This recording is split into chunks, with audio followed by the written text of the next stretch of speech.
Although I love the ocean and I've always lived close to the ocean, I don't surf myself, but Bob being a local legend, I definitely wanted to be involved with anything that he was doing. He's a craftsman and in his 70s and still making boards by hand. I think it's amazing. I hope that when I'm in my 70s, I'm still painting. Can I show you what goes on in a surfboard? Yep. Okay. This is where all the work happens, is here. But all these lines that lead into it are just to help you manoeuvres when you're throwing a board around. Suddenly you've got power and control that you can play with those water flows. I did my first board in 1959. And how old were you? I was 15. Wow. I still love it. There's no boredom because every time you shape it, you're visualising how the board's going to work in the water. It's like mental surfing every time you shape a board.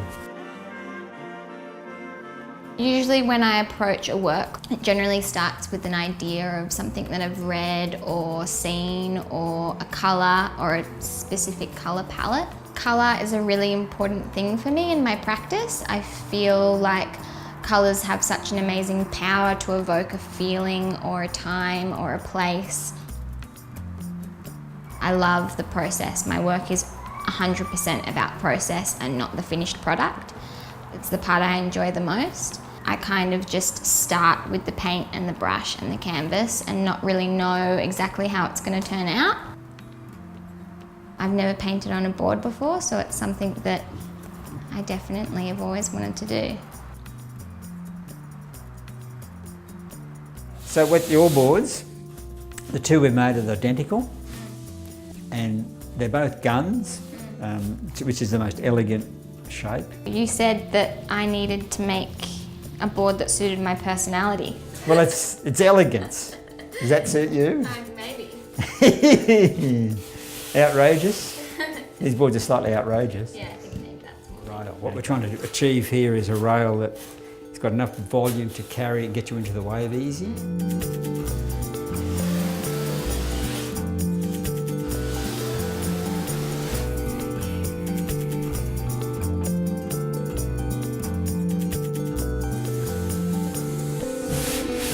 You do this 100 times. You pick the board up and look along it to see if it's all flowing properly.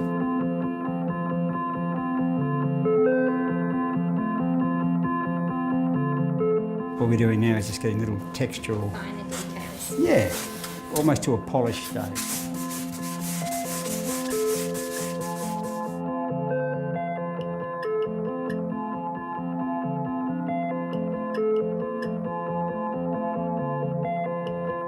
The last thing I've got to do is check the nose and tail to make sure they're symmetrical left and right. Yep, it's sweet and true. Shape done. So now we're going to shoot it downstairs to get glassed, and then it's up to you.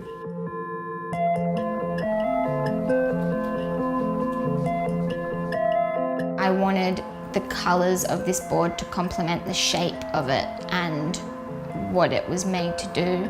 I want to keep it really simple so that it doesn't take away from the natural shape of the board and what Bob's done. I don't want to overcomplicate anything. I just want to keep it really simple and organic and let the colours speak for itself.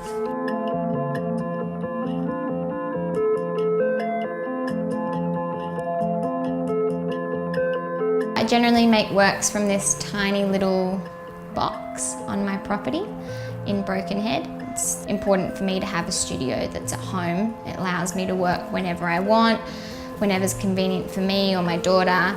It's probably the most inspiring place I've ever been.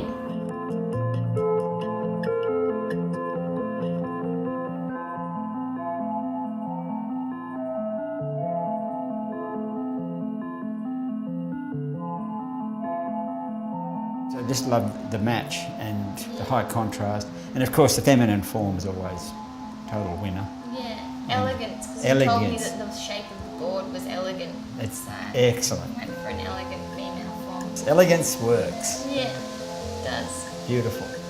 You challenged us with getting the solid colours each side, and we had to reinvent a technique from the 60s that fortunately Alonzo, our main artist, has redeveloped. Well, I'm glad that I challenged you because you guys challenged me too.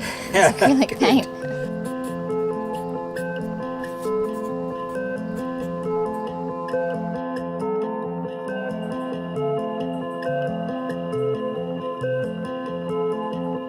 You said that making a board is like surfing for your mind. Yes. And that's how I feel about painting. Right. You know, like it's all about the actual making of it, not necessarily what it looks like at the end. Yeah. Even though I might be really happy with it. Yeah, that's how I feel about my boards too.